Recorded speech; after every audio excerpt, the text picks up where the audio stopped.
Coach Brad here. I just wanted to take a quick moment to let you know about the Chasing Poker Greatness VIP newsletter. Hopping onto the VIP newsletter is the absolute best thing you can do to ensure this plucky little podcast keeps going indefinitely into the future. When you sign up, you'll get exclusive behind-the-scenes Chasing Poker Greatness content, access to the private Chasing Poker Greatness Slack community, notifications for product launches, entries into monthly free coaching giveaways, and much, much more. So if you're wondering what the absolute best thing you can do to support your favorite poker podcast, head to chasingpokergreatness.com/VIP and access the newsletter today. One more time, that's chasingpokergreatness.com/VIP. And now, back to the show. Poker's legendary champions, next generation stars, and tireless ambassadors of the game, sharing their wisdom and guiding your journey to high achievement on the green felt. This is Chasing Poker Greatness with your host, Brad Wilson.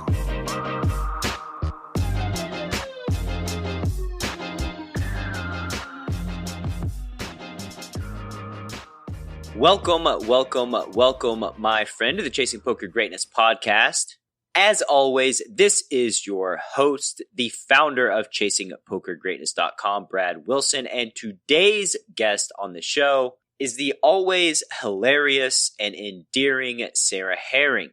This is round 2 with Sarah, so if you missed round 1, I would highly recommend you go back and check that conversation out.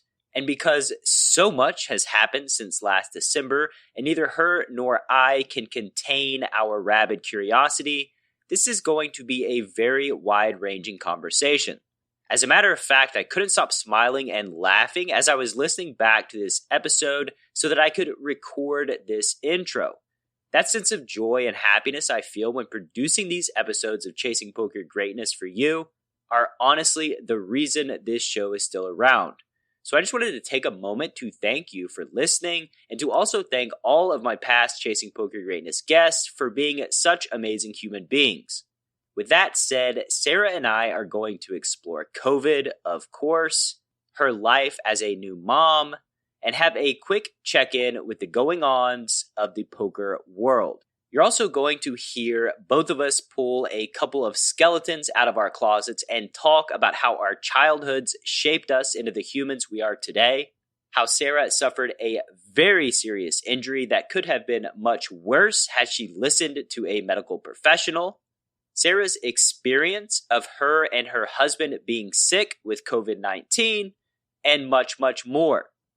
And before we dive into this episode, if you'd like to be more efficient in your poker learning while gaining focus and clarity so that you can skyrocket your game, check out pokerwithpresence.com. One more time, that's pokerwithpresence.com. Without any further ado, I bring to you one of my all-time favorite human beings in the world of poker, Sarah Herring.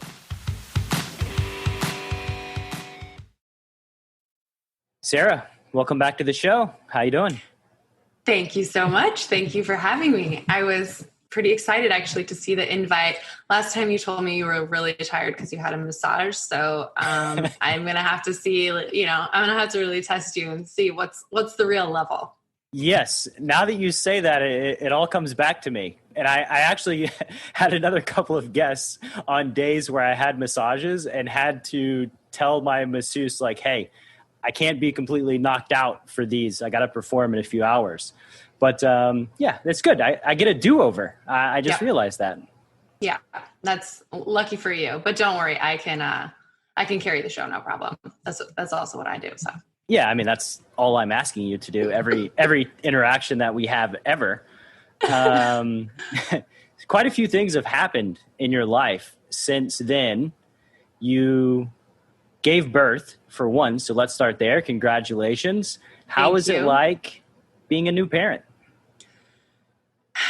It is like the best thing ever, like everyone says. But actually, it's super funny because everyone says that. And like the first couple months, I was like, I mean, I love her, like lots, obviously I love her, but I was kind of like, maybe I'm like a serial killer or something, because I was kind of like, I mean, it's nice, but I'm not just like totally googly eyed going crazy. And then maybe like 3 or 4 months in, she started smiling, and then we added like the laughing and making jokes. And now I'm like, when I go to the grocery store and I come back, I miss her. I actually miss her. I'm like, man, I can't wait to get upstairs and see her and see how funny and fun she is. And yeah, it's totally awesome now. But when she was like 3 months, I had a really bad injury, and then I wasn't able to get out of bed for 2 months. So tell me about the injury, first of all. Yeah. And secondly, I want to go back a second. See, this is me with more energy levels, navigating the conversation. Really programmed. I think we are programmed as human beings to tell everyone, yes, it's the best thing ever having a kid, no experience like it in the world, because the human race is incentivized to procreate, right?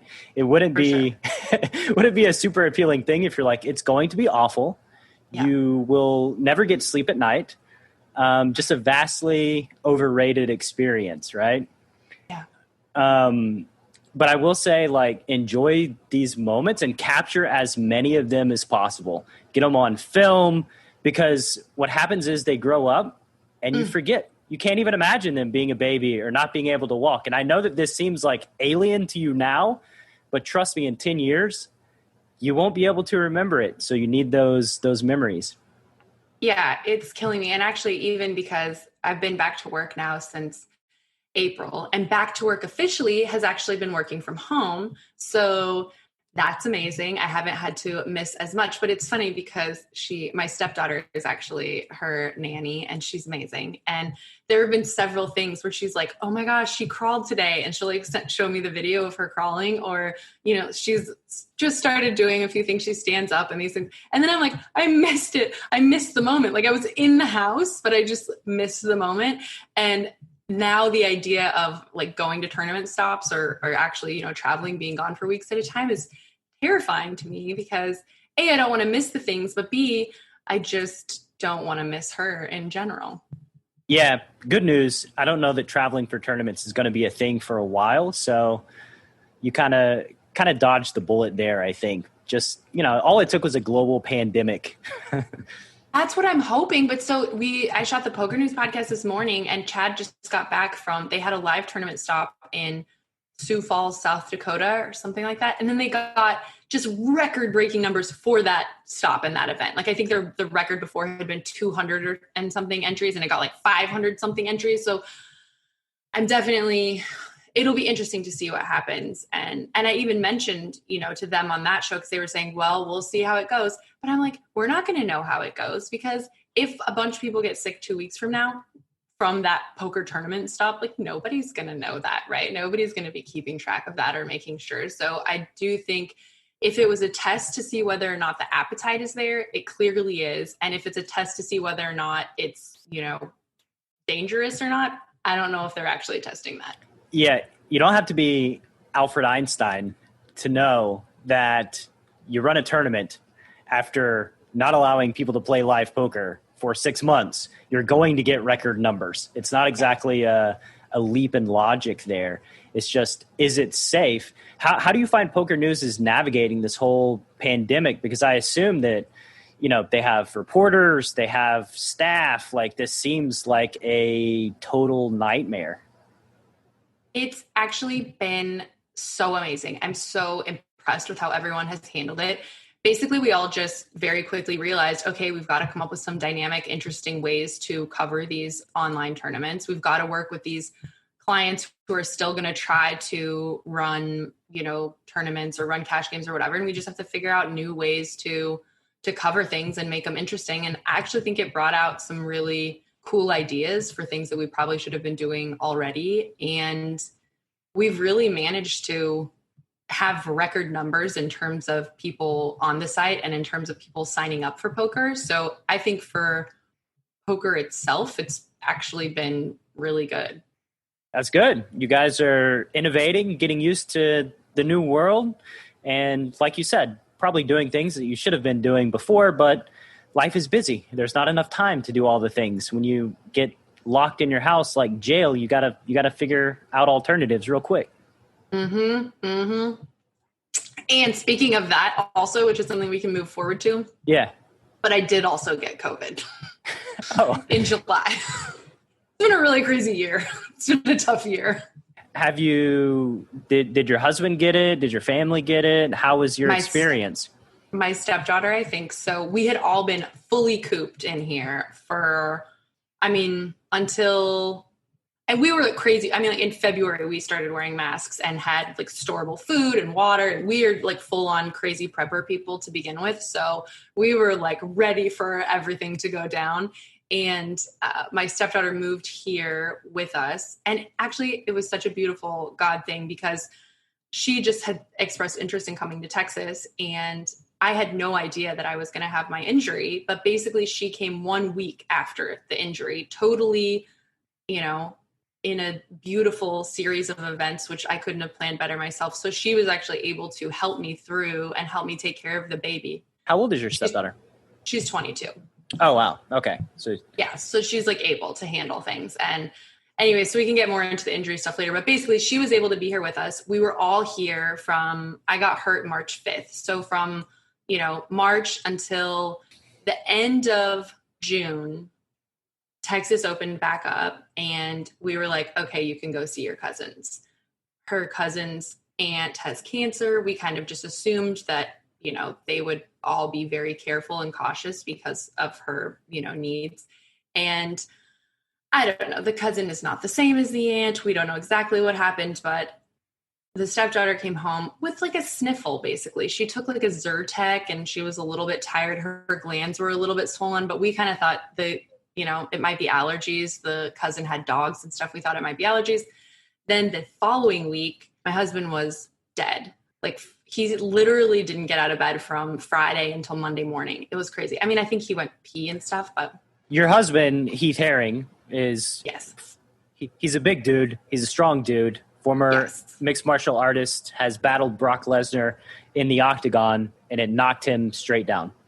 Yes, it murdered him. And I thought, and he has asthma, so I was actually super worried about him. But he had just started a new job, so he somehow like got up on Monday. He worked his like 5 days, and then again the following weekend, like Friday to Sunday, he was just dead and tired. And actually, then that weekend, I got sick, and same thing, just really exhausted. Like my head hurt, my body hurt really bad. I was just so tired. Just like doing anything was so tiring.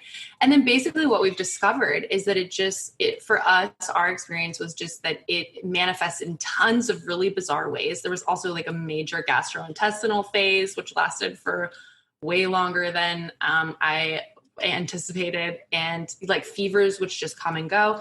And it's so crazy because we would be feeling great for like 2 days and I'd be like, yeah, I beat it. You know how it is, like you're sick, you have the flu, you have the cold, and you get feeling better and you're just like deuces, like I'm over it now, and you're so happy to be healthy. This will be like such a tease because you feel healthy for like 2 days and you remember how great it is to feel healthy, how much you can get done, you get a little energy back, and then boom, you feel bad again and you feel bad for 3 days. And then it has been, so now we're going on months, and my stepdaughter really got over it right away, but Heath and I, it's been still off and on.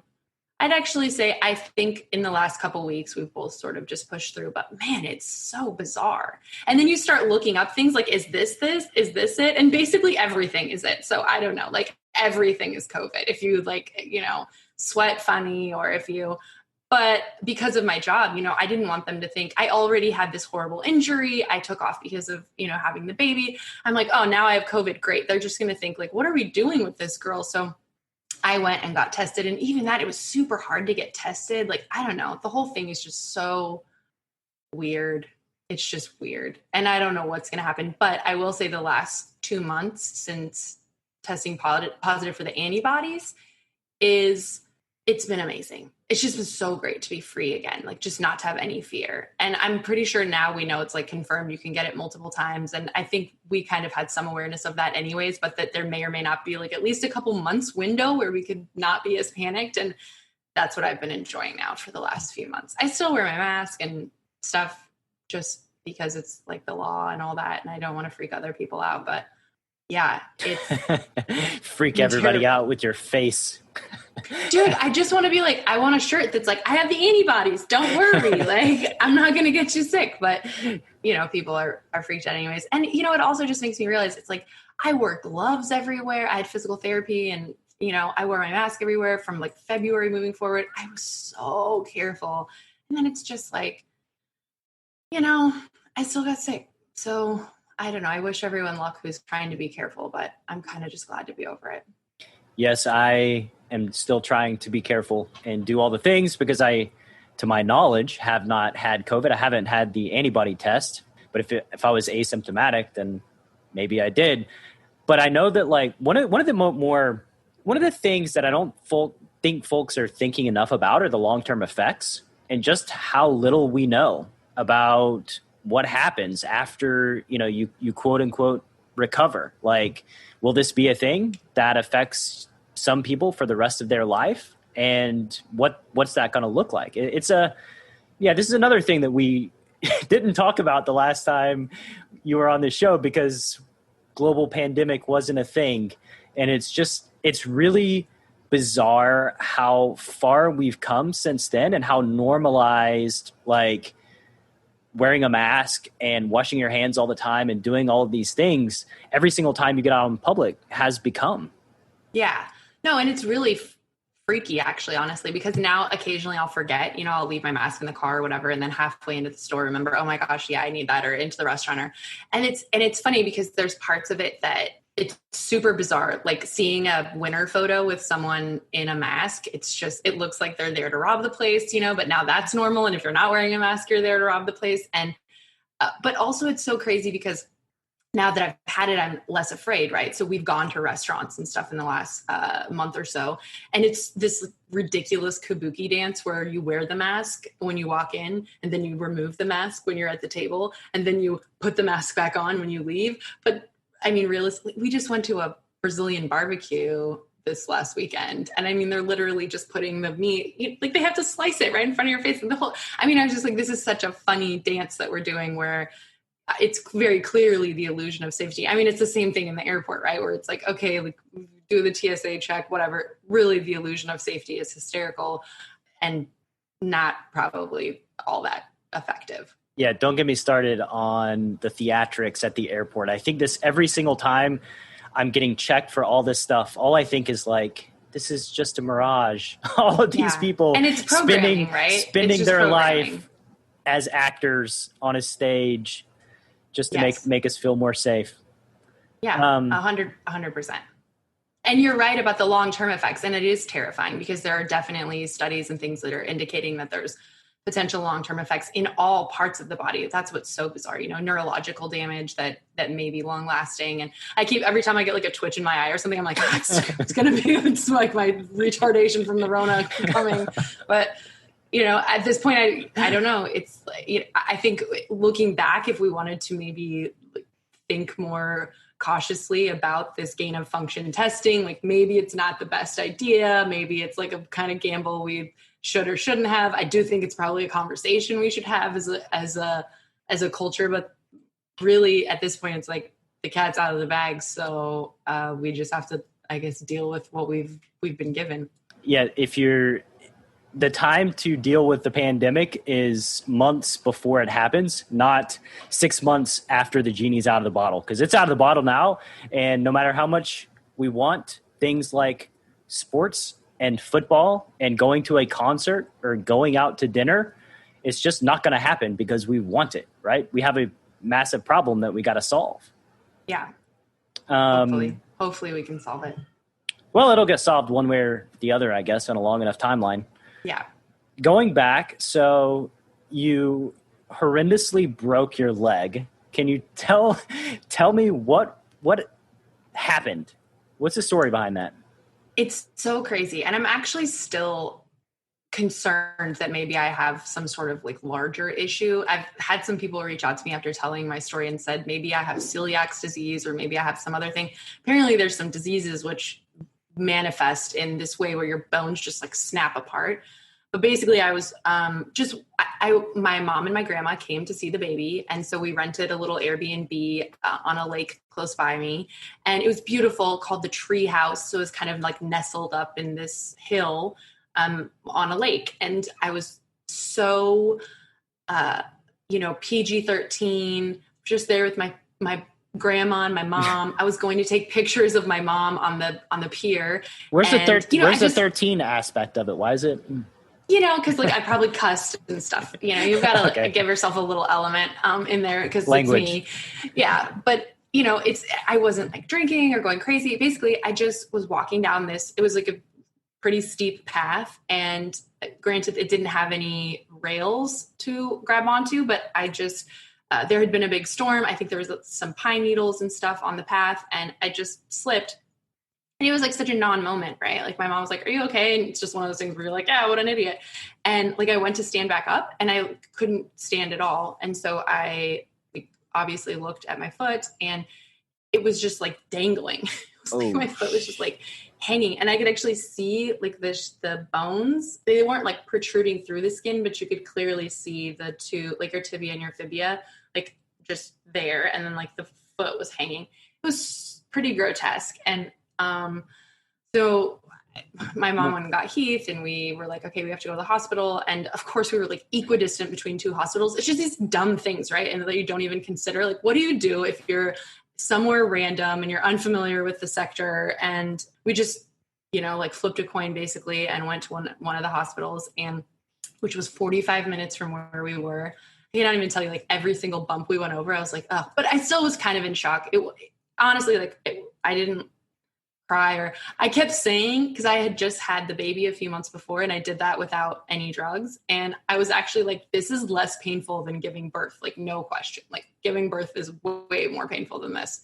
And so we go to the hospital, and they're like, yeah, it's pretty bad. And again, it was just such a God thing. I think my husband has a friend who's a hospital administrator who just happened to call him that day, actually, because we were thinking if they tried to quarantine Houston or whatever, a lot was still going down in China. And we were like, if they try to quarantine Houston, we should go stay with our buddies who are out of this sort of city. And then like, we don't ever get trapped in an environment where everyone has COVID and we're stuck in an apartment. Anyway, so we'd been talking to him about maybe going to stay with him. He just happened to call while we were in the emergency room. And he was like, it's like dangling. He was like, yeah. He's like, okay, so I don't know if you ever, like, your wife is pretty young and pretty healthy. If you want her to walk normally, I'm going to suggest that she get surgery like immediately. Cause this was like a Thursday evening. Right. So I probably would have to wait a while. And so the emergency room was just like, okay, well, you're probably going to need to talk to like an orthopedic surgeon. We'll like set it as best we can. And then you need to, I was like, could you recommend one? Like, what the fuck? They're just like going to be like, your foot is falling off, but like, we'll just tape it up here and then we'll send you on your way. And so my husband's friend sort of forced us to get the doctor in the room and ask all the right questions. And we sent the x-rays to our friend, who sent them to an orthopedic surgeon that he knew. And she was like, oh, the trimalleolar fracture. I haven't seen this in ages. Yeah, you need to come to the hospital like immediately, and we need to do a surgery. Actually, we need to do multiple surgeries. So we need to start now and do this external fixation, and then we will do a follow-up surgery. But just so I can explain this external fixation, it's so grotesque. Like, so we go to the hospital, I go in for my first surgery, and an external fixator, just so people know, it's so freaky. They literally drill two like steel poles into your shin, and then they drill one through your heel, and they use those to like crank. They like turn a sort of like cranky knob in between those so that it can stretch. Because basically what's happened is everything has smashed. Like all these bones are like smashed inside. And so they like, it's like stretching your leg out so that when they want to go in and actually put in the screws and the pins and all the stuff that they'll leave in there, that everything is kind of like more open or something. It's when you're walking around, you literally have these like screws and stuff sticking straight out of your leg. And like people, even at the hospital, like doctors would be like, oh my gosh, does she need a wheelchair? Is she okay? Like open the door for her. Like it was kind of cool. I kind of thought it was cool. But were you awake when they did this, or did they just explain it to you, knock you out, do the surgery? No, I was definitely out for the surgery, which was crazy because I've never been knocked out before. But also I think there was so much trauma and so much medicine and all this in the first like couple of days. I was just super out of it. But actually that was the most horrific part for sure, was waking up. Like I woke up from the surgery and it was way more painful than giving birth. It was like excruciatingly painful. My eyes were just like watering. My body was shaking. I was like, what is going on? And then they gave me like a nerve blocker or something. And that was way better. And it wasn't the worst. Actually, it turns out the worst pain is like way later down the road. What do you mean by that? After I got my cast off. So that wasn't even the, yeah. I do want to go back though, before we go to the most painful. Mm-hmm. For folks out there, it's so easy to go to the hospital, get a diagnosis, get a suggestion, and just take it and go. Any suggestions for folks out there to search for a second opinion, to make sure that if they have a problem, that this shit is corrected immediately? Because I cannot imagine the problems you would have had later on in life had you waited any significant amount of time. Yes. And that's what was so crazy to me. And it's so funny. My husband and I were just talking to some buddies of ours who are nurses and EMTs and telling them, the story. And one of the guys there had like a knee replacement. He's an ER nurse. And he goes, pretty much the only people who get good healthcare in our country are people who are in the healthcare industry. And that's because they're not afraid to push back, at doctors. They're not afraid to force second opinions. They're not afraid to say, no, this is what I want, or this is what I need. Or because I 100%, they said, go find a orthopedic surgeon. And I even said to them, I'm like, it's Thursday. There's no way I'll be able to get a surgery. So then you would just be lying there in pain, not to mention like that it could cause long-term damage, but you just have to deal with this like horrific dangly foot for like 4 days because it's just an inconvenient timeline that it happened on, or I don't know. Yeah, I definitely would say lessons wise, it taught me a lot. And even, it sounds weird, but the administrator guy, he said, are you talking to the nurse practitioner? And I said, yes. And he said, you need to talk to the doctor. And so then when I told the nurse practitioner, I'm sorry, but I really need to talk to the doctor about this. And he was like, I've been doing this for 30 years. Like, this is what I do every day, da, da, da. And I was like, okay, I'm just like, my friend is a hospital administrator and he's telling me that he would like to hear from the doctor this answer or whatever. And it was this very uncomfortable sort of, like I was coming at him in some way, or like, I want to talk to your supervisor or whatever. And it was mostly just that it turned out he really didn't have a full, complete picture of what the extent of the injury was, right? Maybe he doesn't understand how to read the x-rays in the way, or he doesn't have the dialogue or whatever. And so my husband just finally was like, dude, not only do I need the x-rays, but I need to talk to the doctor. And I don't want to say that I'm like maybe being a woman, I don't know. But for me, it was very uncomfortable to have that confrontation.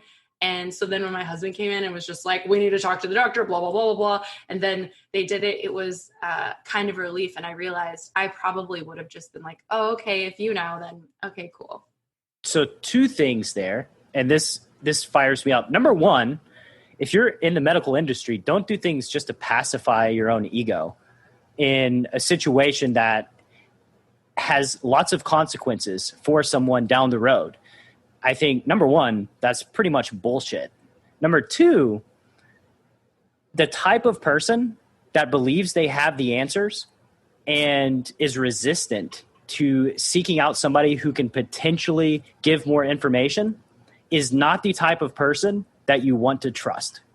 Right. Because they're not actively seeking to grow. They have all the answers in their mind. This is a human being that you just want to bypass. That's just unbelievable to me, how the ego of human beings can, in order to just pacify their own ego, they can watch another human being suffer, give bad information. It's unconscionable to me. And it's so interesting to me how it's structured, right? Because the emergency room is basically made for these very specific things.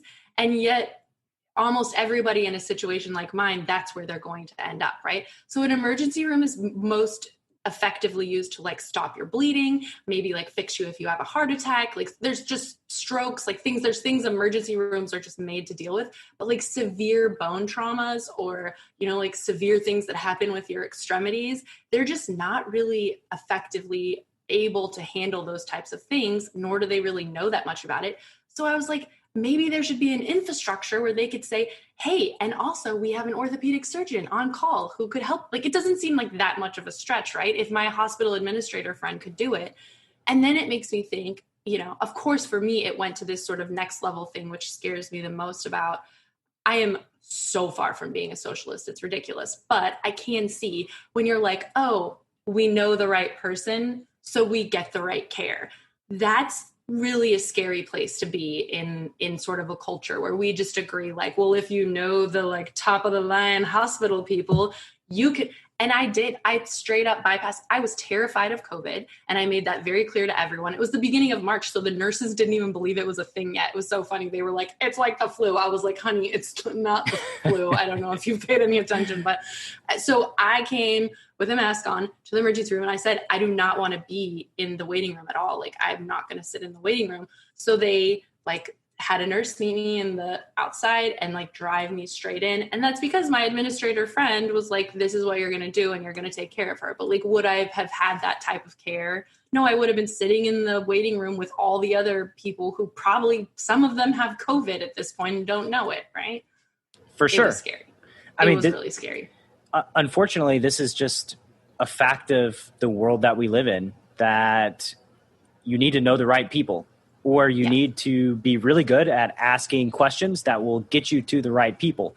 Because, my dad is sick. He got diagnosed with lung cancer in February of this year. It's very aggressive. He's very young. And I keep battling, ask questions, find other people, learn everything that you need to learn, because you're just a number. You're just a patient to them. Like, nobody cares about your health more than you. So you have to take matters into your own hands and press, or let me do it. Let somebody else do it that's going to be tenacious and not fucking give up or take no for an answer at any of these points. But you don't really realize how aggressive you need to be to really get things accomplished, and how sure everyone is with completely different answers. Right. Like, this guy's for sure this, and this for sure this, and they're saying completely different things. And I think if anything, COVID has been the biggest like example of that, right? Like, we have so many facts and so, certainties, but so little answers. But I think a point that you made that's really key also is, for me in that moment, like, I could barely keep my like self together, right? Like, I'm just like in a lot of pain and trying to think about, I was actually immediately very concerned about what this was going to look like for my daughter. Like, I can't stand up and change her diapers or do, normal things. What about nursing her? Like, I can't take pain medicine because if she's like, I was just worried. Right. So for me, then the next level things, and probably for your father, I can't imagine when you receive a diagnosis like that, all of the things that you have to work through sort of emotionally and just logistically and what your life is going to look like.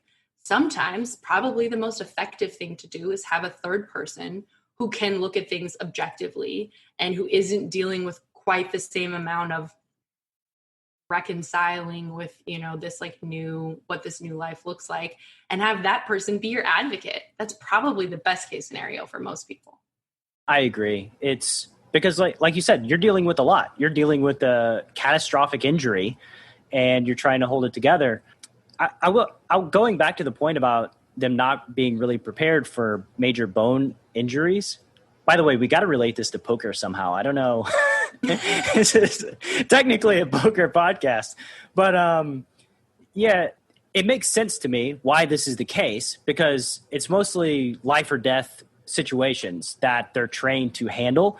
And a broken bone is typically not going to be a life or death type of situation. So they're just not really appropriately trained for that, which makes a lot of sense. But also being able to get in touch with somebody that can give you some quick information seems pretty important.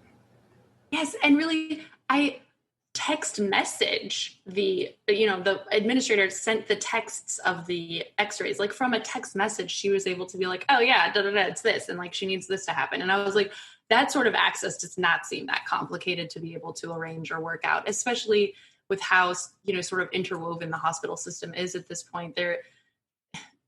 Since then, I've been dealing quite a lot with the insurance and overcharging and undercharging and all these things. And I think there's definitely ways they can improve that. Certainly. 100%. I will relate the nurse practitioner's reaction to poker in one way. And that's if you seek out poker coaching and you find somebody that has all the answers, find another poker coach, because all the answers do not exist. And if somebody says they have all the answers, it's just an illusion.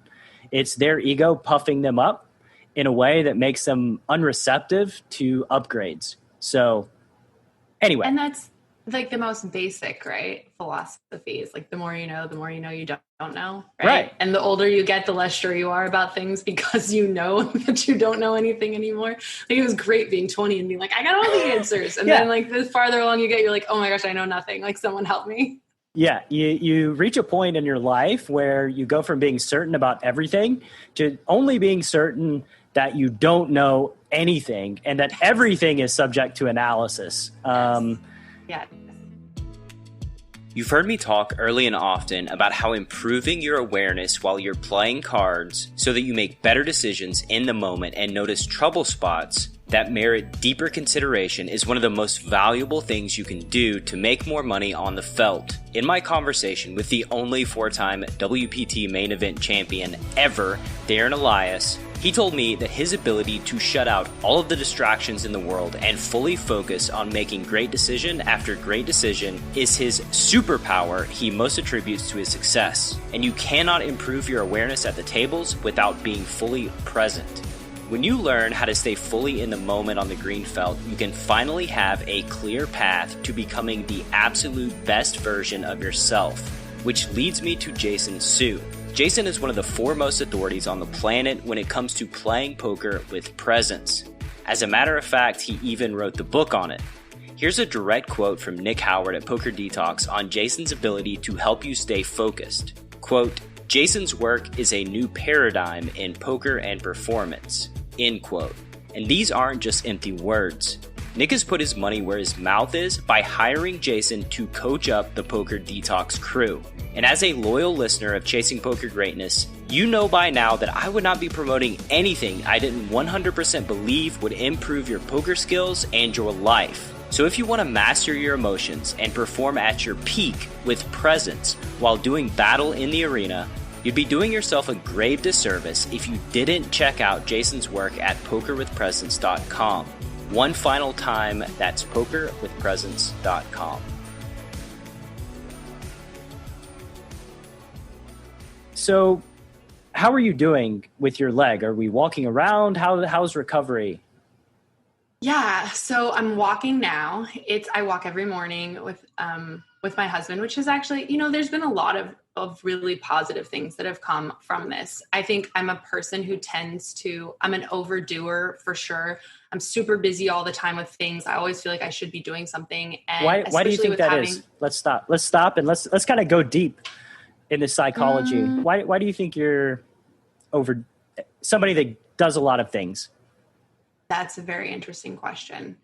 I think probably, if you want to know the truth, I don't know. I read this book a very long time ago, which was called Adult Children of Alcoholics. I was literally like 16, I think, when I read this. And so my father is an alcoholic and a drug addict. And it's something they say for a lot of children who grow up in like a really chaotic environment, is that then they want to control everything in their own world, right? So like in that house, maybe the whole house would be like dirty and crazy, but like my room would be clean and together. And that they like overcompensate, right? They become overachievers. They want to appear normal and have everyone think that everything's normal and good with them. So why though? Why do they do these actions? I think to like have a sense of control in your own life in a world that feels very out of control, to like create a sense of control maybe. It's interesting that you specifically say that, because I am the same. And this is something that I've recently been working on and thinking about, is that in my life, here's a situation that recently happened. Our AC broke. It's still broken. I believed that the person who was fixing it was quoting me way too high, so I sought a second opinion, which drives my wife absolutely crazy because I never believe anything anybody tells me. Me either, because I can do everything better, and research is something I can definitely do. Right. So I hire another person to come in. They charge $300 less. I'm like, sweet, perfect, get in there. They get in there. They fix the one problem. They break another part within the AC unit. Our AC unit is so old, they do not manufacture this part anymore. You cannot replace it.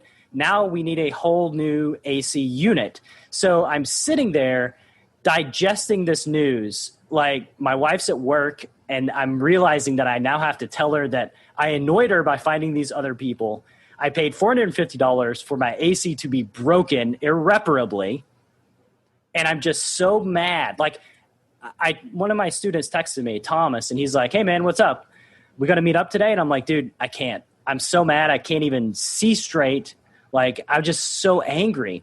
And I was sitting there in my computer chair, and Thomas even said, like, I've never seen you upset. Like, I've never seen you mad at anything. And I was just asking myself, why? Why do I feel such rage about this situation?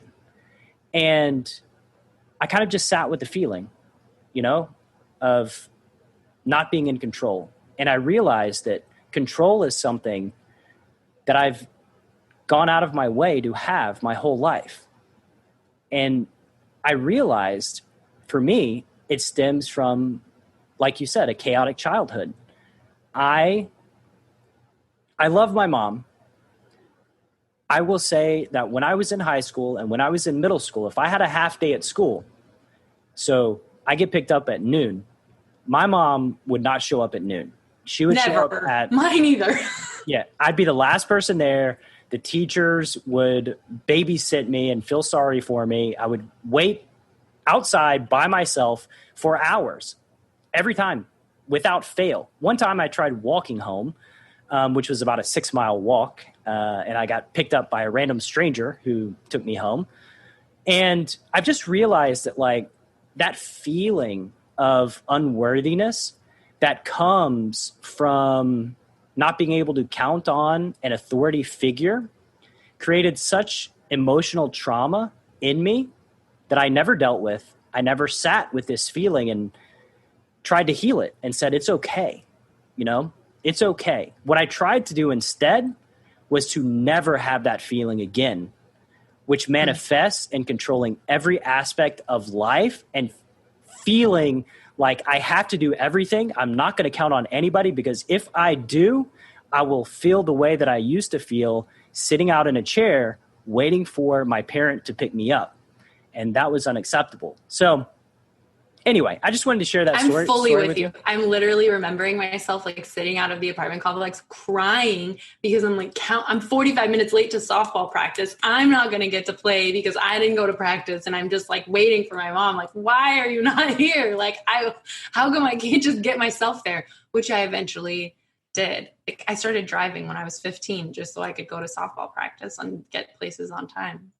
Yeah, I mean, that's what you had to do, right? That was your solution. You took matters into your own hands, and you didn't have to rely on somebody else. And I know that there's a listener out there, that a high achiever, high performer that does this themselves in their own life, whether it be through poker, just whatever endeavor you're pursuing. And it's okay to cede control and just be with those emotions that require healing. That's the best way to become your best self, in my opinion.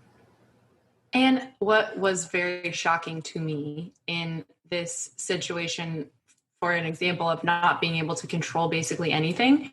So when my leg was broken, basically for 2 months, I was not able to walk. And really for the first 3 weeks, I wasn't able really even to move out of the bed. And so it was somebody has to do the laundry, somebody has to go to the grocery store, somebody has to pick up the food, somebody has to like feed the baby themselves, change the baby, clean the house. All the things that I normally do just had to be done by someone else. And at first that was really hard for me. Like, oh, well, of course my husband shrunk lots of my clothes in the laundry. That's not really his strong suit. But guess what?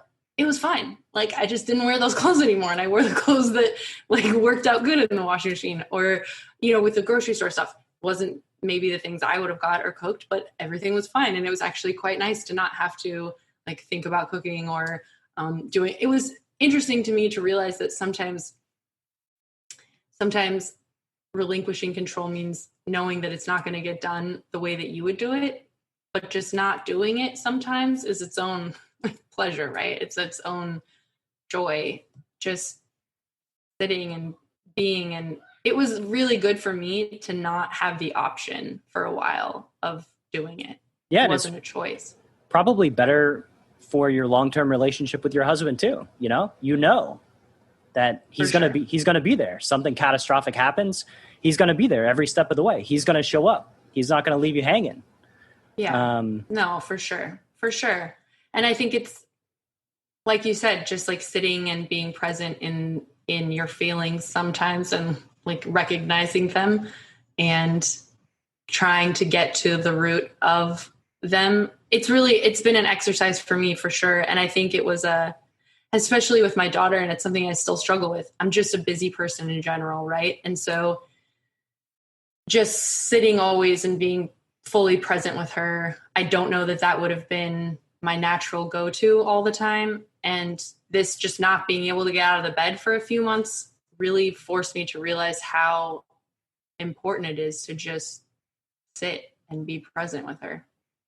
It's amazing to me how these catastrophic things that happen, seemingly catastrophic things, lead us to self-actualize a little more, reflect, and grow as human beings over the long term. And for what it's worth, you can't see this, but on the wall, I have taped instructions for how to navigate the laundry system in my home. My wife has made them for me and taped them next to my desk so that I'm not terrified of doing them while she's at work. That is really hysterical. And I think I need to do the same thing. There's just certain things, but it's funny because actually we're looking at buying a house, and at first it's like I've done so much research and I have found these properties and these things, and I understand what I understand about loans and and I just was like, I don't understand why I have to pay someone 6% or whatever to like open the door for me. Like that's basically what they're doing, right? Like the realtor, and like their function is basically to like have the key code to get in. I'm like, this is ridiculous. Why am I paying someone for this? And then the farther along I've gotten this journey, also I've realized, again, I'm not an expert in everything. They probably know several things that I don't know. They're probably capable. And I have seen along the way, she has definitely pointed out some things, brought some things to my attention. Like, is it worth 6%? I'm not 100% sure of that yet, but it's been interesting for me to realize, again, I am approaching a situation always with the idea, sort of like we were talking about with the healthcare, that I care more about myself than anybody else, right? So of course I'm going to come into this with like more gusto than anybody else and fail to recognize that also, somebody else who's been doing this for a long time might be slightly more capable of handling some of this than I am. And I think I'm probably going to need to remind myself of that forever. I may make a suggestion here that ruins yours and your husband's life. Ramit Sehi, the author of I Will Teach You to Be Rich, I remember reading an email that he sent one time where he said, if you're going to invest in a house, which is the largest financial decision you're going to make in your adult life, most likely, yes, you ought to go to real estate school, go through the entire process so that you're educated while you're going through the process. It doesn't make sense to not take that 6 weeks to educate yourself before you make the largest financial decision that you'll make in probably the next, 30 years. Yeah. Do you have time to do that? I don't know. I don't know that I have time to do that. Like, I don't know if you do or not. I'm just throwing that out there. Maybe there's somebody else there's somebody listening right now that's thinking about buying a house, and education is always good. And like take it coming from somebody that doesn't trust anybody and feels like everybody is incentivized by themselves, which quite frankly, they kind of are. I would not want to go through 6 weeks of real estate class, but if me and my wife start investing in real estate, I will almost certainly do it just because of the potential long-term benefits. Why haven't you? Well, we haven't invested in real estate or bought a house yet. So why? I'm actually, because I haven't either, right? And I'm 36 and my husband's 40 something, and we have lots of reasons why. And my husband still is not 100% on board actually with it. But I'm just like, for me, I keep thinking we're just lighting money on fire. You have to pay for somewhere to live. So why wouldn't you want to pay for somewhere to live where you could potentially like at least own it? Well, there's reasons. My wife bought where we live now before we got together. So we are paying a mortgage note to someone for the place that we're living now. So we just haven't upgraded basically because I mean, it's a 2-bedroom place and we're 2 people most of the time, but plus it's really expensive moving somewhere in downtown Atlanta. You know, it's going to be $500K to $1 million for an upgraded house with a yard, and that's crazy. Not going to do that yet. Yeah, no, I'm with you. That's part of why I moved to Texas. I wanted to buy a house, but mostly for all the reasons. I feel like you're just lighting your money on fire after a while. It just goes, and then you get nothing. Also, I don't know. I don't know. Like, there's a give and take, right? Because, good Lord, we're on mortgage wisdom hour here on Chasing Poker Greatness from somebody that doesn't know shit about mortgages. This is super valuable for your time. I'm not even going to go down that road. You know what? I'm just going to kill it because I'm going to say a bunch of stuff that. And then everyone's going to say we're idiots and we know nothing. And we know that we know nothing. So. And it's probably wrong anyway. So who cares? Moving back to the poker world, poker news. Do you think your business or the poker news business is going to change once, COVID is sort of minimized and the floodgates open back up to live poker? Are you going to be more online poker centric? I think probably I think there will probably be changes that will exist into perpetuity as a result of this shift. Some of which, for example, the, sort of poker clients forcing poker players to release their real names, and then also having final tables and events with exposed hole cards. I mean, these are things that just really weren't an option, a year or 2 ago. So from a media standpoint, from a tournament, from an entertainment standpoint, this infinitely changes the landscape of what it looks like to watch an online tournament play out. When you actually know who's playing and you can actually see the cards that they had, it's pretty fun to watch. It's not quite as fun as live poker, I would say, but it's still pretty fun to watch. So I think some elements of that are just always going to continue to exist now, and people will be more interested in watching. Also, the games are different. There's a lot of interesting stuff that happens, I think, with online play that doesn't necessarily translate always into the live realm. Like what? But then I think that the play styles are a lot different. Not always, but sometimes you find players who are very specifically suited to high stakes online play or low stakes online play. And when you see them play in a live tournament, their style is just maybe different, more subdued. Most of them don't even go play live tournaments, or else occasionally you get like qualifiers or something. And then you have some live players that transition very well either way. But I think some live players are not quite the same online, don't have the same capacity. Although I think we are seeing a lot that quite a few of them are now that you almost have to be good at both in order to stay at the top.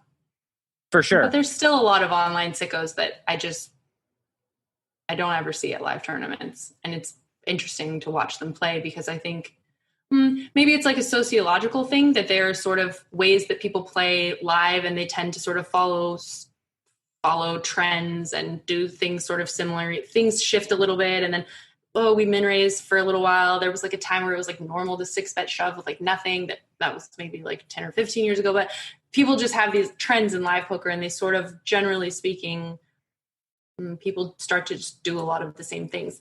I think online poker is more, I guess it goes back to the most basic thing when we're talking about the difference between exploitative and GTO style, if you will. I think a lot of these sickos online are just like, pew, pew, pew, pew, pew, pew, pew, pew. It's fun to watch.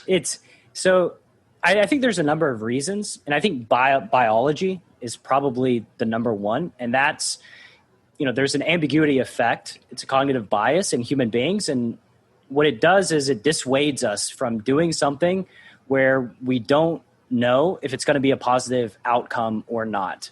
And when you just wake up out of your bed, you get your training in, you meditate, you sit down at your computer, and you know that's going to eventually end up in a positive experience, you're not as likely to start playing in live poker with a bunch of different inputs that you're not familiar with, as far as, energy, live tells, how quickly you act, just talking to cocktail waitresses, dealing with the dealer. There's so many different things that differentiate live poker and online poker that is really not that surprising that some of the best online players never really dip their toe into the live arena, just because it's more inconvenient and a totally different experience that they might be a little tentative about. Yeah. And I think it's been really interesting to watch them play, because I just think there's a lot of players that we know about, that we hear about, you read about, crazy hands that happen, you read about big wins, but to actually watch some of these games play out, and even to watch some of these players actually who are traditionally live players, to watch them play online and see how things are slightly different. We just saw, oh my gosh, there was such a sick heads up match 2 weeks ago. Wow, it's so crazy. I can't even remember who it was. There's been so many. That's part of the problem with this online thing, is there's been so many stories and so much going on in so many tournaments. It's like the WSOP, but on steroids, because it's just, 3 or 4 playing all at once with all these, everybody's, all the big names are doing it.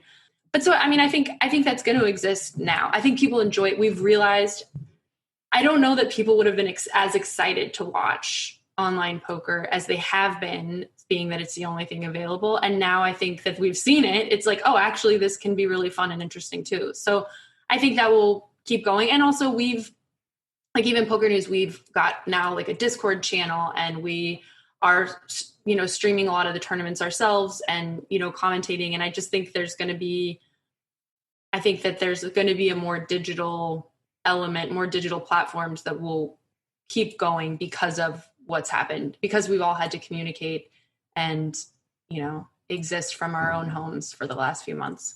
Yeah. There's definitely an appetite for engaging in any kind of competition or watching any kind of competition. I know that like a month into COVID, everybody was going nuts watching commentated marble racing. It's been an odd time. I'm kind of glad that online poker is getting more publicity, getting more coverage. I'm under no illusion that it'll do anything to expedite the problems of online poker in the United States that for some ungodly reason continue to plague us in 2020. But maybe someday, the US market can get regulated. We can have competition, innovation, and it'll be a good time for everybody involved. That's really what we were hoping for. I think when this whole thing sort of first started, and because obviously one of the biggest obstacles for online poker is all of the money that is against online poker, which is mostly land-based casinos, right? So I think for a lot of these land-based casinos, as they saw their, profits plummeting, the hope was, oh, these people are going to now realize they have to join the online space. And if we could get that money behind online poker instead of against it, we might have a chance here.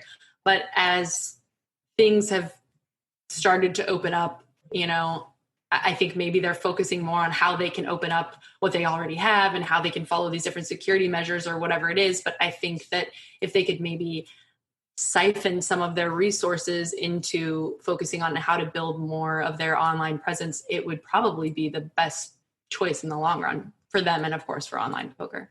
Maybe. If you look at it from a different perspective, maybe not though.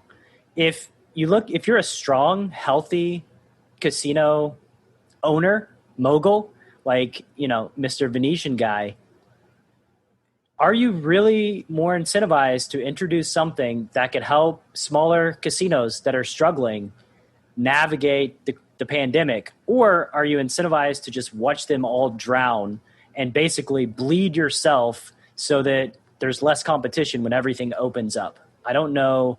I wish that the answer was to open up online gambling, but I'm not quite so sure that's how they think.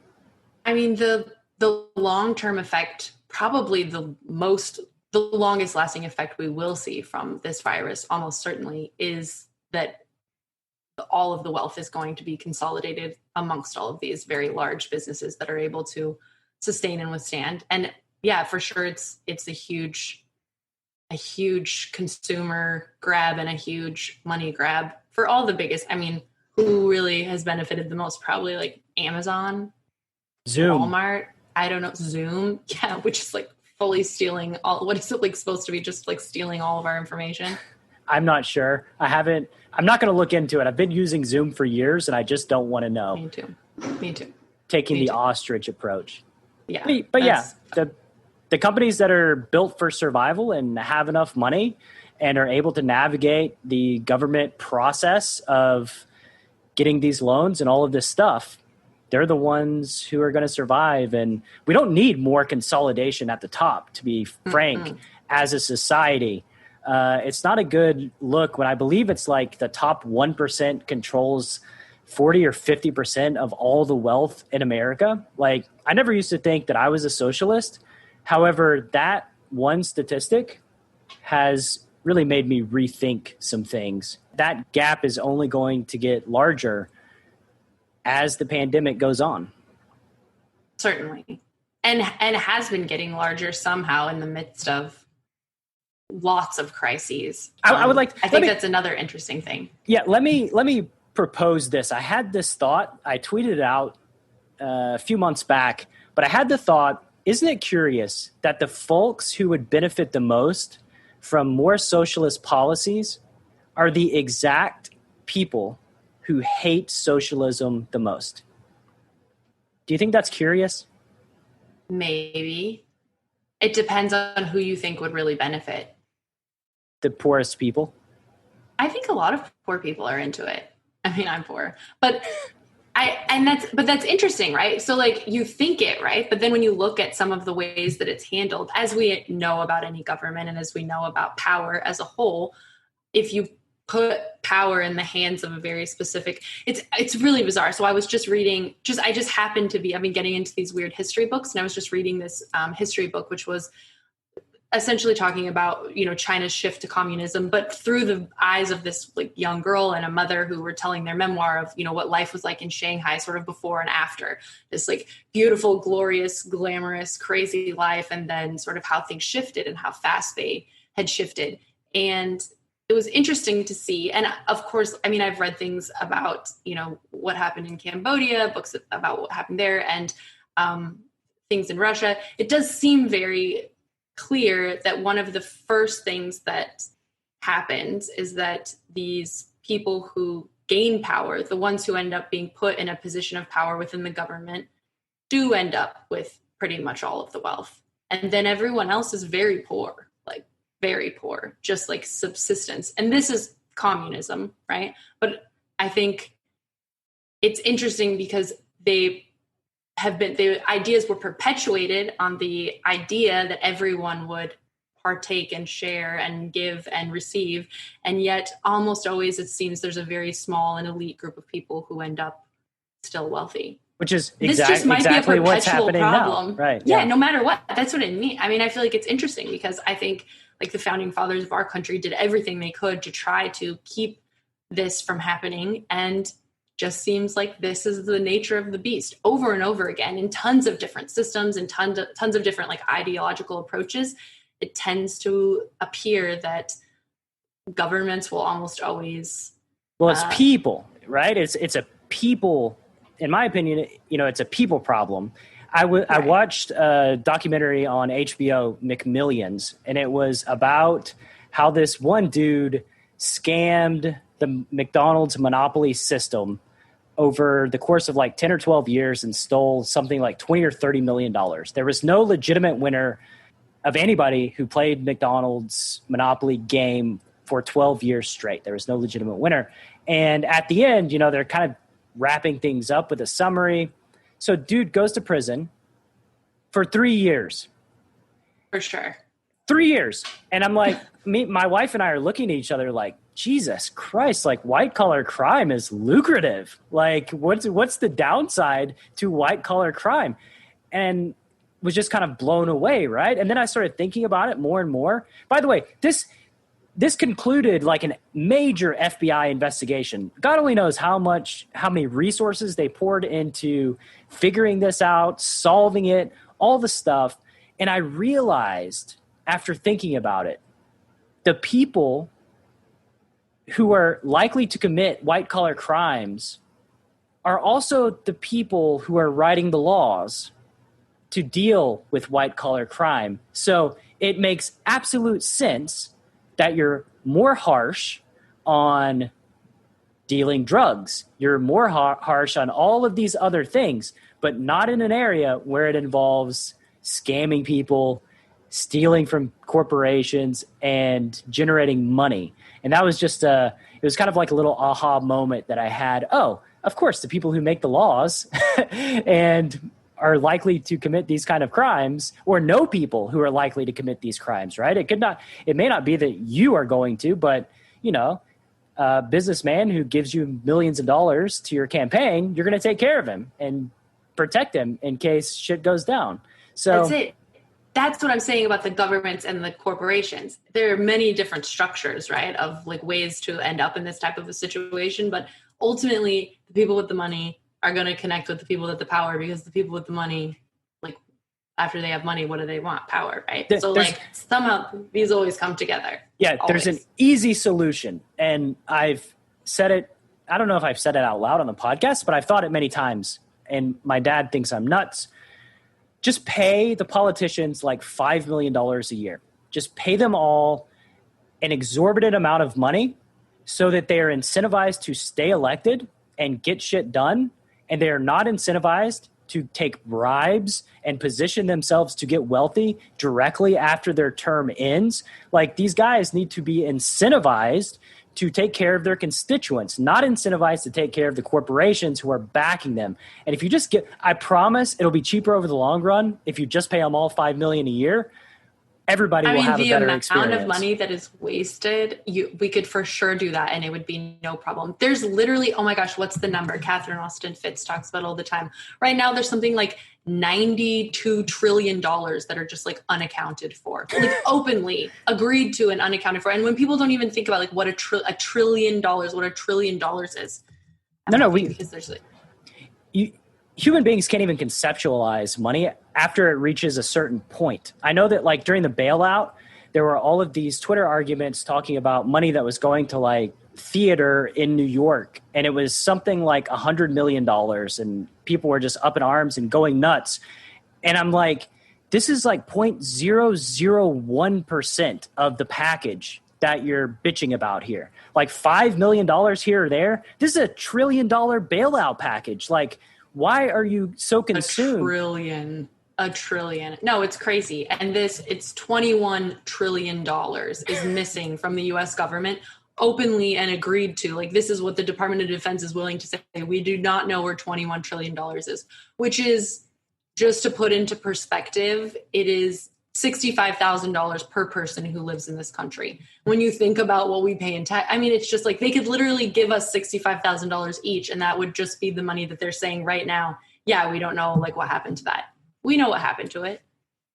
Didn't go to us, but we could give it to the politicians probably if we wanted to. If they would just Yeah, it's a super corrupt and crazy system. And it's interesting because even while you're saying like, okay, these people make the rules, well, it's also like, you know, the heads of the FDA are usually like connected to pharmaceutical companies, or it's so like incestuous, it's disgusting and so obvious. That's the craziest thing, right? It's like hide in plain sight. We all know it. We can all see it. It's not the people who are in charge of the treasury are also people who just retired from Goldman Sachs. Like, it's just crazy. It's bananas. Yeah. Like, of course they have a vested interest in facilitating all kinds of things that are not actually beneficial for the people. And unfortunately, we're the ones supposedly paying.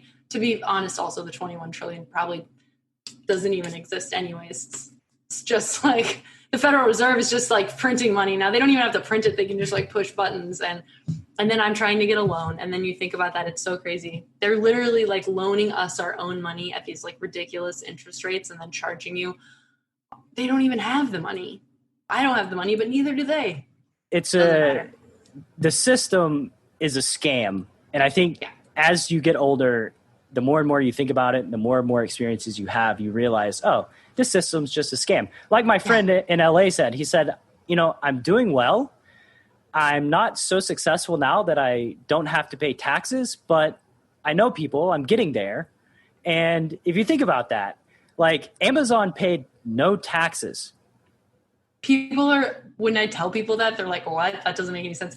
And also, by the way, we're essentially subsidizing, not only do they not pay taxes, but we're subsidizing by paying for the U.S. Postal Service, that the U.S. Postal Service is giving them this like ridiculous discount so they can do whatever they do. So basically we're paying so we can pay to like get the Amazon boxes. Sure. The government subsidizes jobs for like Walmart, right? Yeah. Subsidize the jobs so that they pay their employees less so that we pay less money for our shit. And, you know, that's just, it's a horrible, horrible thing, but it is what it is. I mean, dude, my husband and I watched this thing a couple of years ago, speaking of Walmart, but it was just so crazy. So my husband's in insurance now, and there was this whole crazy, I don't want to say scam, but it's like we're talking about the people who know, figure out all these weird loopholes and write things the way that they're supposed to. So Walmart was hiring these old people, right, to be greeters at the front door of Walmart. And they were getting all these life insurance policies. I forget what they're called. There's some like specific life insurance policy you can get because basically if someone works for you, you have a vested interest in their living.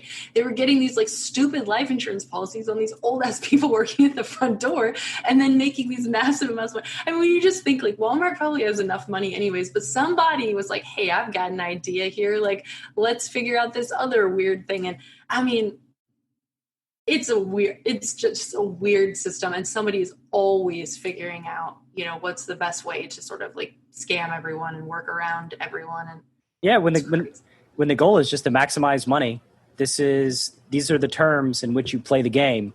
And if that means hiring old greeters and taking out insurance policies so that you can profit off their death, then I guess somebody gave it a green light to go ahead and said, okay, let's hire some old people and hope they die or whatever. I can't even imagine like pitching at the meeting, like, okay, guys, here it is.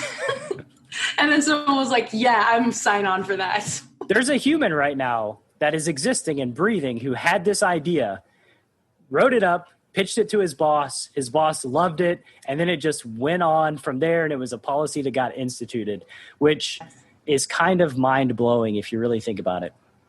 Yes. We need to have our own show of just investigating these like societal issues and figuring out the problem. Because it's something that I think you and I in our last conversation talked about a lot. And I know that we've talked about it a lot on this conversation as well. Yeah. The things that are very concerning because, you know, it's terrifying to watch it and see it, but also feel it's a control thing, right? But feel like you have no control. I can't stop it. I can see it. I can recognize it.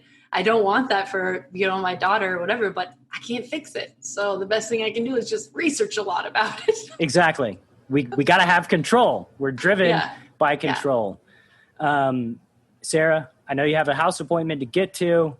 It's been great, as always. Need to have you on, you know, maybe, who knows when, sometime in the near future. Periodically. Periodically. Twice a year. We'll see. Yeah, we'll see. Hopefully it doesn't. Are you, by the way, have you been tested for the leg breaking thing for any other underlying condition? Are you cleared? No. So, soon after I got like walking again, I got the COVID. So then I had 28 days where I wasn't going to go to the doctor. Then my husband got a new job. So we got new insurance. Now it's like these are the other things. It's just so dumb to navigate. Like you get involved in this kind of a system and you're like, this system is for sure broken. Like I was max out of pocket. You have no idea how much money I spent on these surgeries and all these things and the insurance company. And then my husband got a job and we had to go with his insurance because we were using like the subsidy one or whatever. So then it was like, you're max out of pocket. We paid like more than $10,000. I could have probably gone to the doctor and just like, gone crazy. Everything's free the rest of the year. Well, no. We got all our max out of pocket done, and then we switched jobs, switched insurance, start back over at zero. I was like, I'm not dealing with it for a while. I need to pump the brakes on the dealing with the insurances and the doctors for a while. Yeah, for my mental health. For sure. And unfortunately, the only time that you learn these lessons or realize, is when you need it, right? It's like you're not always grateful for your health or your ability to go out in public until it gets taken away from you.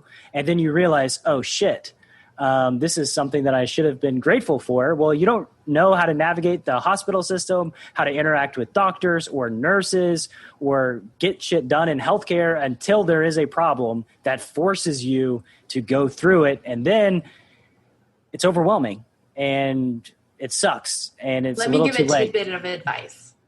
I'm just going to throw this out there because I should have listened and I didn't. The hospital administrator friend, before I gave birth, he told me, listen, Sarah, you need to go in, make a cash offer. Ask them first, what is the Medicaid rate for whatever the services you're going to get performed? Ask your doctor, what's the Medicaid rate? Ask the accountant at your doctor, whatever. They will give you whatever the Medicaid rate is. You offer them that amount of money in cash, make the deal in advance, give them that amount of money in cash. He's like, it will save you so much money. You don't even need insurance, frankly, but like, if you have it, that's fine. Go ahead. And he was totally right because I did all the right things. I had a baby, no drugs. I went in there 9.5 centimeters dilated. I was like ready to go. Like, let's just get this thing out and get out of the hospital because I never wanted to be there. And still they did all these crazy things. They tricked me in all these ways. I had a copay and my baby had a copay. She is the reason that we are there. That is the whole appointment. So I have to pay for 2 nights in a hospital stay or whatever. She has to pay for 2 nights. It was ridiculous. Anyways, he said the best advice he could ever give me is figure out what the Medicaid rate is and offer them that rate in cash in advance. And it turns out he was 100% right because then I tried doing that later and they totally would have agreed to that because if they were, that is the minimum amount that they're going to accept for that service, but they have to do so much paperwork. If you're Medicaid, it's so much paperwork. So you offer them that money in cash. It's yay, we get the same amount of money, but we don't have to do the paperwork. They're actually very happy to do it. So anybody who has something coming up that they know they're going to have to do, such as have a child, I highly recommend this. There's an article about it on Zero Hedge that my friend wrote. And if you don't need to find that, I'm sure you can Google it, but it's pretty standard. And no one ever told me that until him. But it's that's a greatness bomb, right? It's tucked away in my brain. Anytime I have to deal with anything, let's pay it off beforehand. It reminds me, a poker player in LA won the lottery 3 times. I don't know how often you have to play the lottery to win 3 times, but he won the lottery 3 times. And he said, I'm going to give you guys some advice if you win the lottery, because I messed up the first time. If you ever win the lottery, get your ticket, take it to the bank, and sell it to the bank for more than the cash offer that the government offers you. Because the bank will take the long-term returns over 40 years and make more money, and they'll gladly pay you more than the government will in one lump sum. And I remember thinking, damn, that's smart. How long did you have to think about what you would do if you won the lottery to come up with that? However, it's a really genius idea if you're ever lucky enough to win the lottery. And then it's like, you just have to get in with the right person, right? Because you go into the bank and you talk to the teller and Maria's like, I don't know. I don't think we do that. Like, I don't know what you're talking about. Like, you got to like somehow navigate to get to the person who can make that kind of a smart decision and is like capable of making that decision. There are a lot of banks. Yeah, that's super smart. And how did he, I mean, come on, he's like the McMillions guy or something. Like, you win it 3 times. Like, I don't know, dude, something seems a little fishy. It was only for a few million every time. Who knows? Yeah, no big deal. Who knows? There are some, I don't know if you know this or not, there are some shady characters that sometimes wander into a poker room and plunk down 10K and just go to war. I've heard of these characters in this particular world. Yeah, you never know. Never know. Okay, before I get sidetracked again, Sarah, great having you on. Have a great rest of your day. Speedy recovery. Hope you and Heath are both over the Rona. And you're up and walking in no time soon. Or walking without pain and any long-term. Yes. Yeah. Healthy. Take care. Thank you so much for listening to this episode of Chasing Poker Greatness. If you have yet to subscribe to the show, please take a second to do so on Apple Podcasts or wherever your favorite place to listen to podcasts may be. For more content from me, Coach Brad, please visit our YouTube channel at youtube.com/enhanceyouredge, and I'll see you next time.